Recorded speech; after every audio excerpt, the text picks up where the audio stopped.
आप कोई भी बीमारी को एक्सपोज हो गए, शुगर, बीपी, हार्ट की, कोलेस्ट्रॉल, या फिर आप कैंसर को भी एक्सपोज हो गए। कम इम्यूनिटी से कैंसर हो सकता है। तो एक ही साइकिल है, आप शुरू हुए मेंटल स्ट्रेस से और आप पहुंचते पहुंचते कैंसर तक भी पहुंच सकते हैं। फिर आज के टाइम में हमारे इंडिया में कैंसर के केसेस काफी ज्यादा बढ़ चुके हैं और अपन देख सकते हैं कि ये एक लाइफस्टाइल का कॉज हो सकता है। तो क्या ये चीजें आपस में कोरिलेटेड है? बिल्कुल कोरिलेटेड है। जो भी हम करते हैं या जो भी हम खाते हैं या जो भी हम जैसे भी रहते हैं वो रिफ्लेक्ट करता है। रिफ्लेक्ट हर वे में करता है कि आपकी आउटकम क्या है लाइफ में और आपकी हेल्थ में क्या उसका आउटकम होता है। दोनों चीजों में रिफ्लेक्ट करता है। तो हेल्थ की बात करें तो आपका लाइफस्टाइल कैसा है, उससे आपकी हेल्थ अफेक्ट होती है। आप कितना सोते हैं, आप क्या खाते हैं, आप क्या कितना एक्सरसाइज करते हैं, आपकी लाइफस्टाइल क्या है, आपकी पूरी दिनचर्या कैसी है, उससे आपकी हेल्थ अफेक्ट। सर, जैसे भी आपने कहा कि एक स्लीपिंग वाला पॉइंट आपने बोला कि लोगों की जो स्लीपिंग हैबिट होती है, स्लीप शेड्यूल होता है, तो उससे काफी ज्यादा इम्पैक्ट आ रहा है। तो फिर ऐसा कौन सी चीज है जो आज की जनरेशन गलत कर रही है और ऐसी क्या चीज है जो उनको सबसे पहले सुधारनी चाहिए उनकी स्लीपिंग हैबिट्स? देखिए, स्लीपिंग की बात करें तो स्लीपिंग में आइडियली माना जाता है 6 to 8 our is a good sleep. अब इतना तो आपको सोना ही चाहिए एक एडल्ट ह्यूमन बीइंग को। उसका कारण ये है कि बॉडी को भी रेस्ट चाहिए, नहीं तो स्ट्रेस रहता है। हो क्या रहा है आजकल, इतनी हमारी सोसाइटी कैरियर ड्रिवन है कि हम कैरियर के प्रति इतने ज्यादा हो गए। पहले कॉम्पिटिटिव एग्जाम, फिर आगे लाइफ को कैसे सेटल करना है, फिर जॉब का स्ट्रेस और वो वर्किंग आवर्स और आपकी पर्सनल लाइफ, उसमें कुछ बैलेंस नहीं रहा है। तो हो क्या रहा है, आपकी मतलब स्लीप कंप्रोमाइज हो रही है। स्लीप कंप्रोमाइज होने से इनडायरेक्ट, डायरेक्ट कोई एसोसिएशन नहीं है कैंसर से। There is no proven association between sleep and cancer. Indirectly है। इनडायरेक्टली कैसे? आप पर्याप्त नहीं सो रहे हैं, आप स्ट्रेस, आपसे उससे आपकी बॉडी को स्ट्रेस पड़ रहा है। आप उठेंगे, आप फ्रेश नहीं रहेंगे, तो एक बॉडी में स्ट्रेस होता है। फिर आप 1 महीने, 2 महीने, 3 महीने लगातार आप पर्याप्त नहीं सोते हैं, स्लीप डेफिसिट आ जाता है। स्लीप डेफिसिट से क्या होता है, आपकी बॉडी पे स्ट्रेस पड़ता है। स्ट्रेस पड़ता है तो फिर आपकी बॉडी का इम्यून सिस्टम कमजोर होता है, इम्यूनिटी आपकी वीक हो जाएगी, क्योंकि आप स्लीप डिप्राइव्ड हो काफी टाइम से और आपकी स्ट्रेस हो गया उससे आपकी बॉडी पे, और फिर आपकी इम्यूनिटी खत्म हो गई। तो फिर आपको कोई भी बीमारी हो सकती है। इसमें कैंसर भी हो सकता है, आपको मेटाबॉलिक सिंड्रोम जैसे बीपी, शुगर, कोलेस्ट्रॉल, कुछ भी हो सकता है। क्योंकि ये एक साइकिल है और स्टार्टिंग पॉइंट स्लीप होगा, पर अल्टीमेटली आप पहुंच कहीं पे भी जाएंगे उसकी वजह से। सर, एक आपने बोला क्वांटिटेटिव स्लीप, 7 to 8 आवर्स अगर एक इंसान को सोना है तो वो सही बात है, उसको सोना है। लेकिन कई लोग करते हैं कि हम रात को 1 बजे सो रहे हैं, सुबह 6 बजे उठ के फिर हम दिन में हमारी बाकी की स्लीप पूरी करते हैं। तो क्या ये एक सही तरीका है अपनी स्लीप पूरी करने का, या फिर? जी, बहुत अच्छा सवाल है। ये अपने हिसाब से सब लोगों ने मैकेनिज्म बनाया हुआ है। आइडियली एक आपको डीप स्लीप, रैम स्लीप होती है, आपको अच्छे से सोना होता है। उसके लिए आपको 5 से 6 घंटे का तो मिनिमम 6 आवर्स स्लीप तो आपको वन टाइम में होनी चाहिए। मैं अपने जो भी पेशेंट्स होते हैं, जो भी मेरे मिलने वाले हैं, मैं उनको एडवाइस करते हैं कि आप रात में सोइए। दिन में सोना जरूरी नहीं होता है। दिन में सोने से आपके कोई इसमें बॉडी में भी अच्छा इम्पैक्ट नहीं आता है। रात को एक अच्छी स्लीप ले, आप एडिक्वेट स्लीप ले, साउंड स्लीप ले। उसके लिए एक बार में आप अच्छे से सोए, रेदर देन ऐसे ब्रेक करके सोने से उससे बॉडी अफेक्ट होती है, मेटाबॉलिज्म अफेक्ट होता है और उससे आपको you won't feel energetic also. One time में एक बार आप अच्छे से सोएंगे, वो ज्यादा एडिक्वेट है। तो स्ट्रेस, एंजाइटी और डिप्रेशन ये आज की जनरेशन के बहुत ही बड़े बज़वर्ड्स हो चुके हैं। तो ये उनकी लाइफ को कैसे इम्पैक्ट करते हैं, उनकी फिजिकल हेल्थ को कैसे इम्पैक्ट करते हैं, एक बार आप वो हमें समझा सकते हैं? जी जरूर। पहले तो स्ट्रेस होगा क्यों? किसी भी रीजन से स्ट्रेस हो सकता है। आपकी पर्सनल लाइफ से हो सकता है, प्रोफेशनल लाइफ में। पर्सनल लाइफ में आपके फैमिली में कुछ इश्यूज है या कोई हेल्थ रिलेटेड है। प्रोफेशनल में आपकी कोई भी एस्पिरेशन या किसी भी कारणवश स्ट्रेस हो सकता है। स्ट्रेस से, मेंटल स्ट्रेस से आपके फिजिकल में भी बहुत जोर पड़ता है। इसमें होता क्या है, आपके नेगेटिव हार्मोन्स, देसी भाषा में कहें, वो बढ़ जाते हैं और गुड हार्मोन्स है वो कम हो जाता है। इससे आपकी बॉडी पे नेगेटिव इम्पैक्ट आता है। आपका शुगर शूट अप कर जाएगा, आपका बीपी बढ़ जाएगा, आपके हार्ट पे कंटिन्यूस इफेक्ट रहेगा, वो ज्यादा बीट करेगा। तो इस सब से आपकी बॉडी पे काफी स्ट्रेस होता है। कंप्लीट मतलब कंटिन्यूस स्ट्रेस से बॉडी पे आपकी इम्यूनिटी कम हो जाती है ओवर पीरियड ऑफ टाइम। वो इम्यूनिटी जैसे ही आपकी कम हुई, फिर आप एक्सपोज हो गए, आप इन्फेक्शंस को एक्सपोज हो गए, आप कोई भी बीमारी को एक्सपोज हो गए, शुगर, बीपी, हार्ट की, कोलेस्ट्रॉल, या फिर आप कैंसर को भी एक्सपोज हो गए। कम इम्यूनिटी से कैंसर हो सकता है। तो एक ही साइकिल है, आप शुरू हुए मेंटल स्ट्रेस से और आप पहुंचते पहुंचते कैंसर तक भी पहुंच सकते हैं। तो सर, ये एक ऐसी साइकिल हो गई जो कि अनअवॉइडेबल है, सबको इसके थ्रू गो थ्रू तो करना ही पड़ेगा, बट इसको कोई कंट्रोल कैसे? देखिए, कंट्रोल करने के बहुत तरीके हैं। पहला तो जो रूट कॉज है आपका, स्ट्रेस हो क्या रहे, किस उस पे हमें टारगेट करना है। कईयों को स्ट्रेस है, जो भी कारण है उस पे अगर आप फोकस करें तो कम हो सकता है। कई बार होता है कि वो हमारे हाथ में नहीं है। जैसे मान लीजिए मेरा कोई और कारण है, जॉब रिलेटेड हो गया, या मान लीजिए किसी मेरे नियर क्लोज वन की हेल्थ खराब है, उस वजह से मुझे स्ट्रेस है। वो मेरे हाथ में नहीं है, मेरे बियॉन्ड है वो। उसमें क्या करना है, अपने आप को काम डाउन रखने के लिए बहुत सारे मैकेनिज्म होते हैं। आप एक्सरसाइज कीजिए, आप योगा कीजिए, आप हेल्दी डाइट कीजिए। इससे आप अपनी बॉडी को बूस्टअप कर रहे हैं और इससे आप अपने दिमाग में और थोड़ा इम्पैक्ट ला रहे हैं, पॉजिटिविटी ला रहे हैं। तो इससे काफी हद तक आप अपनी स्ट्रेस लेवल कम कर सकते हैं। अगर आप अपनी लाइफस्टाइल को मॉडिफाई करें तो आप ओवरकम कर सकते हैं इस स्ट्रेस को। सर आपने जैसे बोला कि फूड हैबिट्स बहुत इम्पैक्ट करते हैं तो आपको स्ट्रेस मेंटेन करने में टाइम लगता है, लेकिन आज के टाइम पे जो हमारी जनरेशन है वो इतना ज्यादा जंक फूड कंज्यूम कर रही है, कितना ज्यादा अनहेल्दी फूड कंज्यूम कर रही है, और मार्केट में इतने सारे प्रोडक्ट्स भी है, तो जंक फूड का क्या इम्पैक्ट हो रहा है उनकी हेल्थ और उसको कैसे रोकना चाहिए? देखिए, जंक फूड हो गया, बाहर का खाना हो गया, वो प्रोसेस्ड खाना होता है, उसमें आपका फैट ज्यादा होता है, प्रोटीन कम होता है, एडल्ट्रेटेड होता है। वो आपकी किसी भी तरीके से आपकी भूख को तो सेटिस्फाई कर रहा है, आपके एपेटाइट को सेटिस्फाई कर रहा है, पर न्यूट्रिशन में आपको काफी कंप्रोमाइज कर रहा है। तो इन अ वे वो आपको अच्छा कुछ नहीं दे रहा है, उस समय सेटिस्फाई कर रहा है पर आपके शरीर को काफी नुकसान दे रहा है। तो इन सब से क्या होता है, आपकी इम्यूनिटी कम होती है, आपकी रेजिस्टेंस होती है, जो इन्फेक्शन से लेके किसी से चीज से लड़ने की वो कम होती है। अल्टीमेटली आप एक्सपोज होते हैं इन सब बीमारियों को।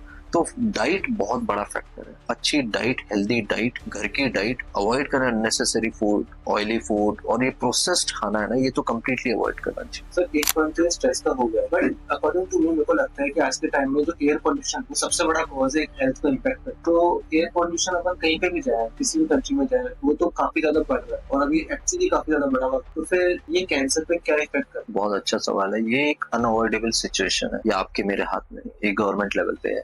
Unfortunately out of 5 most polluted cities in the world 2 या 3 भारत में आती है। दिल्ली, गुड़गांव सेकंड थर्ड पे है, फर्स्ट लाहौर आता है पाकिस्तान में, और 5वां ढाका आता है। तो इंडियन सब कॉन्टिनेंट में ही 5 मोस्ट एयर पॉल्यूटेड सिटीज हैं वर्ल्ड की। तो आप देखिए हमारी लाइफस्टाइल कैसी है जिससे होता है। अब एयर पॉल्यूशन आपके हाथ में नहीं है, ये आपके व्हीकल का एग्जॉस्ट हो गया, या आप जो बर्निंग करते हैं, कोल हो गई, या ये फार्म बर्निंग जो भी उसका मटेरियल है बचा हुआ, उससे बर्निंग से ये काफी होता है। AQI इंडेक्स होता है, एयर क्वालिटी इंडेक्स, वो देखा जाता है। Ideally it should be below 50। कहीं भी आप वेस्टर्न वर्ल्ड में जाएंगे, पोलैंड, डेनमार्क, ऐसी डेवलप इकोनॉमीज में जाएंगे, वहाँ पे AQI बहुत अच्छा है। आपकी एयर क्वालिटी क्लियर है, स्काई आपको अच्छे से दिखता है, तारे दिखते हैं।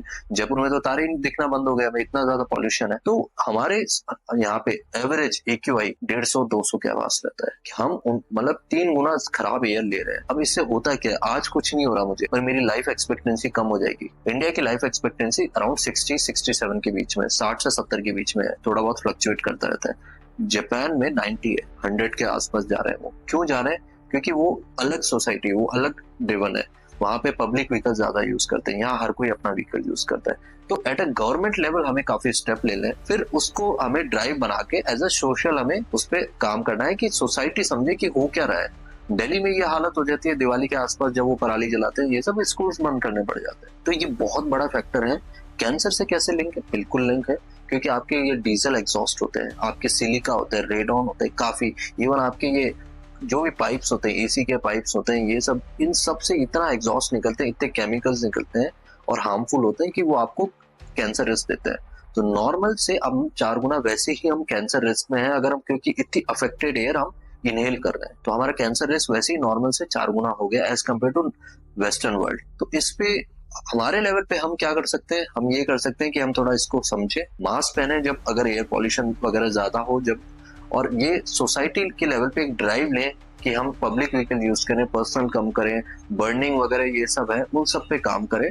और मेन काम तो NGO और गवर्नमेंट लेवल पे करना है, जिससे सोसाइटी में ओवरऑल चेंज आए और हम इसको एड्रेस करें। सर एक दूसरा पॉइंट ये बनता है कि केमिकल्स आजकल बहुत यूज होते हैं। अपन नॉर्मली कोई स्टोर पे जाते हैं, सबसे ज्यादा लोग वहाँ पे चिप्स, कोल्ड ड्रिंक्स और ऐसी चीजें उठा के कंज्यूम करते हैं, प्रिजर्वेटिव्स तो ऑब्वियसली होते हैं। आजकल सब्जी में भी केमिकल्स यूज होते हैं। तो फिर क्या केमिकल्स हमारी लाइफ को इम्पैक्ट करते हैं इस चीज? डेफिनेटली करता है। पेस्टिसाइड्स हो गए आपके, या कोई भी एडल्ट्रेशन हो गया आपका, और जो आप ले रहे हैं, खा रहे हैं, सब अफेक्ट करता है। प्लास्टिक की बॉटल्स होती हैं, पैक्ड वाटर बॉटल्स होती है, धूप में पड़ी रहती हैं, आप कभी जाके पियेंगे, उसमें आप 0.01 to 0.1% आप प्लास्टिक ले रहे हैं। आप अगर आप प्लास्टिक की बॉटल से, और वही प्लास्टिक आप फेंक देंगे रोड पे, 100 साल लगते हैं उसको डिके होने में। तो प्लास्टिक कितना इंजूरियस है हमारे लिए और हमारे समाज के लिए कि 100 साल लगते हैं। एक नॉर्मल लाइफ आपकी 60 साल की, पर प्लास्टिक आपसे भी ज्यादा 1.5 गुना ज्यादा रहता है एक पानी की बॉटल। तो इस तरीके से एडल्ट्रेशन हर वे में बहुत अफेक्ट करता है। कैंसर रिस्क बढ़ता है आपका। पेस्टिसाइड्स हो गए, प्लास्टिक हो गए, जितने भी प्रिजर्वेटिव्स हो गए, ये सब आपके अफेक्ट करते हैं। ये हमें दिनचर्या में पता नहीं लगता है, पर ये जैसे जैसे कैंसर हमारी सोसाइटी में बढ़ रहा है, आज हमारे यहाँ पे 15 लाख केसेस आते हैं इंडिया में कैंसर के, जो कि आई थिंक बहुत ही कम डायग्नोज है। काफी 3 टाइम्स होने चाहिए केसेस। उसका रीजन ये है, ये राइजिंग केसेस का रीजन ये है कि इतना एडल्ट्रेशन हो गया सोसाइटी में कि हम इतने कैंसर हमारे देख रहे हैं आज के। सर आज की जो जनरेशन हो गई इंक्लूडिंग तो हमारी most of the gaming online ही होती है, कॉल ऑफ ड्यूटी से शुरू होती है उनका खत्म हो जाए। लेकिन हम देखें तो हमारे पिछले वाली जनरेशन थी जो कि आज के टाइम में काफी हेल्दी है, वो ये चीज बिल्कुल फॉलो नहीं करती। उनके टाइम पे वीडियो गेम्स नहीं होता है, वो लोग बाहर जाते थे, फिजिकल एक्टिविटी करते थे, फिजिकल स्ट्रेन आता था उनकी बॉडी पे, तो कहीं ना कहीं इम्पैक्ट तो करते ही होगा कैंसर को। डेफिनेटली करता है। हर चीज आपकी लाइफस्टाइल है, हर चीज आपकी हेल्थ को इम्पैक्ट करता है। आज के दिन हम देखते हैं कि बच्चे पूरे इंडोर रहते हैं, सब कुछ अंदर ही खेलना है, उनको फिजिकल एक्टिविटी होती नहीं है, उससे ओबेसिटी बढ़ती है आपकी, उससे आपकी स्ट्रेस बढ़ती है शरीर पे, आपकी बॉडी पे इम्पैक्ट आता है, आपकी बॉडी इतनी हेल्दी नहीं होती। एज अ बच्चा मेरे को याद है जब मैं बच्चा था, छोटा था, चाइल्ड, और हम बाहर खेलते रहते थे, धूप में खेलना है, कुछ भी खेलना, पर आउटडोर फिजिकल गेम खेलते थे, क्रिकेट हो गया, बैडमिंटन हो गया, फुटबॉल हो गया। उससे बॉडी को क्या होता है, आपकी बॉडी भी रूटीन में रहती है, फिट रहते हो आप, आपकी इम्यूनिटी बहुत अच्छी रहती है। आज के दिन हम हो गए पूरे इंडोर एसी चला के बैठे रहेंगे, लैपटॉप पे खेलते रहेंगे, उससे आपकी एक सेडेंटरी लाइफस्टाइल, आपका मतलब आपको 25-30 के बाद में तो वैसे ही बैठ के काम करना है एक सीट पे, आप पहले ये करने लगे तो उससे आपकी लाइफस्टाइल बहुत खराब होने लगी है, और चाइल्डहुड में बहुत खराब है। मैं देखता हूँ कि पेरेंट्स 2 घंटा बच्चे को आईपैड दे देंगे, आईपैड पे खेल ले या कुछ देख ले। ये सब नहीं होना चाहिए। बचपन है खेलने के लिए, पढ़ाई बाद में, पहले खेलने के लिए। खेल इसलिए जरूरी है कि वो आपको फिजिकली फिट रखता है, आपका मेंटल विकास भी होता है, फिजिकल विकास, दोनों विकास होता है आपके अंदर रहने से। आपका ना आप एक लैपटॉप पे देख रहे हैं, किसी पे भी देख रहे हैं, ना आप फिजिकली ग्रो कर रहे हैं और मेंटली तो आप कर ही नहीं रहे, आप एक बस एक चीज पे दिमाग लगा रखे हैं। इससे होता क्या है, आपकी बॉडी कंप्रोमाइज होती है, जो आपको फिट रहने का, इवॉल्व होता है आपका शरीर फिजिकली और मेंटली, वो नहीं हो पा रहा है, आप स्टक हो गए। और फिर सब जो साइकिल हमारी, जैसे मैंने पहले समझाया, आपकी इम्यूनिटी कम होगी, फिर आपको बीमारियां होंगी, बीमारियों से कोई भी बीमारी आपको हो सकती है, वो हम उस साइकिल में आ जाते हैं। तो ये मैं आपके श्रोताओं को बताना चाहूंगा कि जो पेरेंट्स हैं या जो जिनके बच्चे यंग है, एडोलेसेंट है, ये हैं, आप उनको मोटिवेट कीजिए। बच्चों में भी ड्राइव नहीं है आज के दिन, बच्चे भी नहीं जाना चाहते। मैं कईयों को जानता हूँ, वो कहते हैं कि हम चाहते हैं बैडमिंटन पर ही करते हैं, हम चाहते हैं कुछ ये करें। बच्चों में भी मोटिवेट करें आप कि भाई फिजिकल खेलो, आप आउटडोर जाओ, जिससे आपका मेंटल फिजिकल डेवलपमेंट हो। इंडोर गेम तो आपको हमेशा ही करने हैं, वो तो बात की बात है, पर इस पे हमारी सोसाइटी को बहुत फोकस करना है, स्कूल्स को भी करना है, खासकर पेरेंट्स को करना है। आज के जो लोग हैं, सोसाइटी है, वो काफी करियर ड्रिवन हो गई। सबको ऐसा लगता है कि एक बार हमारा करियर बन जाए, एक बार हम लाइफ में सेटल हो जाए, उसके बाद हम देख लेंगे, हमारी हेल्थ भी हम बाद में देख लेंगे, ये सब चीजें बाद में देख। तो कहीं ना कहीं इंपॉर्टेंट चीजों को प्रोक्रास्टिनेट करते जाए और सिर्फ करियर की तरफ फोकस करता है, तो ये भी उनकी लाइफ को काफी इम्पैक्ट कर रहा है। सर क्या इम्पैक्ट है? देखिए बहुत अच्छा सवाल है। आज के दिन में इट इज एस्पिरेशनल इंडिया, सबको एस्पिरेशंस है, सबको, आपको, मुझको, सबको आगे बढ़ना है, और इसमें ये कॉम्पिटिटिव वर्ल्ड में हम रह रहे हैं, इतना कंपटीशन है, सबको आगे भागना है।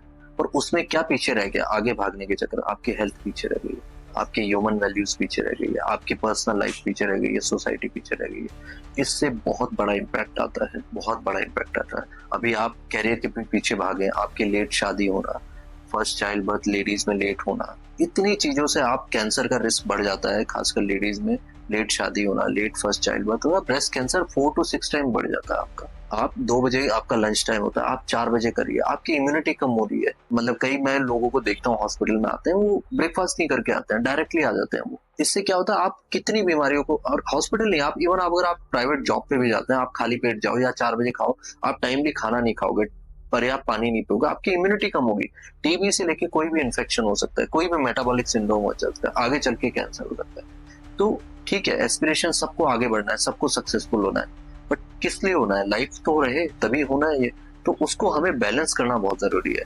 अनफॉर्चुनेटली वो बैलेंस गड़बड़ा गया है, हम कैरियर के पीछे इतने भाग रहे हैं कि हेल्थ बहुत पीछे छूट गया है। तो एक बैलेंस करना जरूरी है।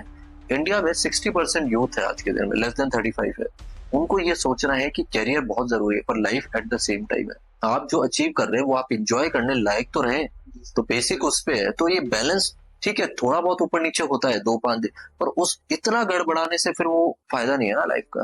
पहला सुख निरोगी का है। सर अपन ये सारी चीजें डिस्कस कर ली कि जिनसे कैंसर होता है, वो कैंसर को कैसे इफेक्ट करता है, लेकिन ऐसी कौन सी 2 चीजें हैं जो 2 लाइनों में आप चीजें बताएं जिससे कि मेरे को कैंसर नहीं? देखिए ऐसा तो कोई मेडिकेशन अभी तक आया नहीं कि कोई किसी को बचा सके, ऐसा कोई ब्रह्मास्त्र नहीं है। क्या हम कर सकते हैं जिससे आपको रिस्क ना हो और आप सेफ रहे? एक ही है, सिंपल भाषा में, हेल्दी लाइफस्टाइल। वही हमारे हाथ में, और कुछ हाथ में नहीं है।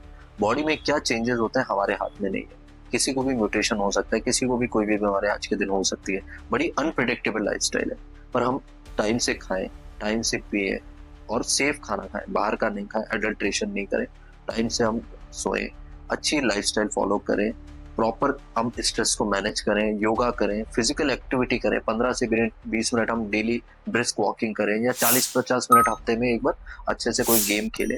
ये सब हेल्दी लाइफस्टाइल से आपका रिस्क बहुत कम होता है, कैंसर नहीं सब बीमारियों का रिस्क कम होता है। तो हमारे हाथ में यही है, इसको करेंगे तो काफी हद तक हम अच्छी लाइफ जी पाएंगे और मेंटली और पॉजिटिव और रहेंगे और हेल्थ आपकी अच्छी रहेगी। Sir thank you for your time. आपने जितनी भी इन्फॉर्मेशन दिया है वो काफी हेल्पफुल होगा। आई थिंक हमारे यूथ को भी इससे काफी कुछ सीखने को मिलेगा। मेजरली होनी कर ये टॉपिक्स अपने सारे निकाले थे, यूथ किससे इम्पैक्ट हो रहा है, यूथ को क्या क्या चीजों का ध्यान रखना है और किन किन चीजों में यूथ बहुत पीछे रह जाता है, कहाँ पे उनका फोकस होना चाहिए और कहाँ पे उनका फोकस अभी डाइवर्ट हो रहा है। तो it was a very valuable information. Thank you thank you for your time.